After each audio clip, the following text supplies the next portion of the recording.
This is the Minecraft version of the Thünen Agricultural Model. Each ring produces a different resource that the city in the center ring utilizes.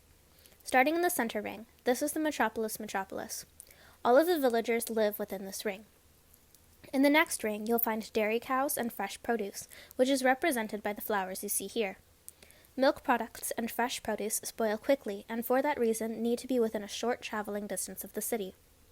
Beyond the dairy ring is a ring of forest. The villagers use the wood from this forest to build and heat their homes. However, they only grow oak trees, and this lack of biodiversity and monocropping could prove to be an issue if the trees were to get sick.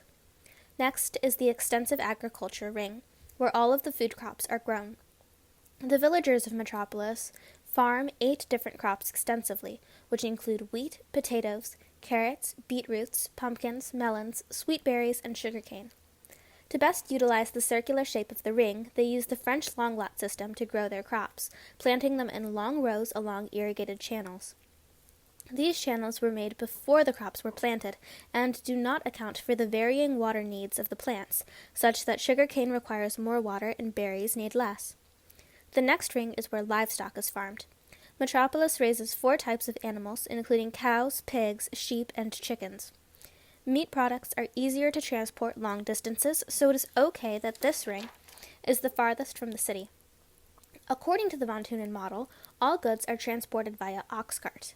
Nonetheless, there are no ox carts in Minecraft, so the villagers of the Metropulos Metropolis use a system of rails and mine carts, which they manually push to the city. The model assumes that all land is flat and that there are no obstructions to transportation. That being said, the real world does not look like this. More accurately, it looks like this.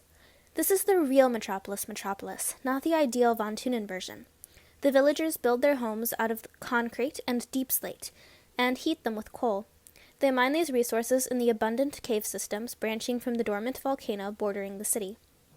They still keep dairy cows nearby in this pen by the river. However, they don't need as much wood as their Thünen counterparts.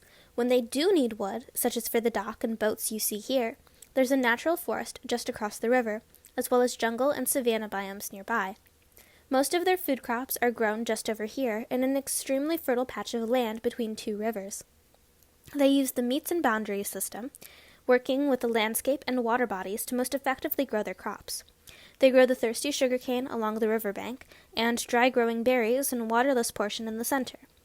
The only crop not grown in this area is melons, which the villagers have found to grow better in the more tropical climate near the jungle. The melons, too, are grown along the river. Livestock is farmed atop this hill, where the soil is coarse and dry, unfit for crops. Animals, on the other hand, do very well up here, and this is where the villagers raise cows, sheep, chickens, and pigs. Because of the irregular hilly landscape surrounding the Metropulos Metropolis, the ox cart minecart system used in the Thünen model will not work here. We've already seen the dock, where lumber is transported from across the river in boats. The melons are grown so far away from the city that they use a railroad express, which is similar to the minecart system in the Thünen Metropulos Metropolis, but is much faster, doesn't need to be pushed, and winds around the volcano.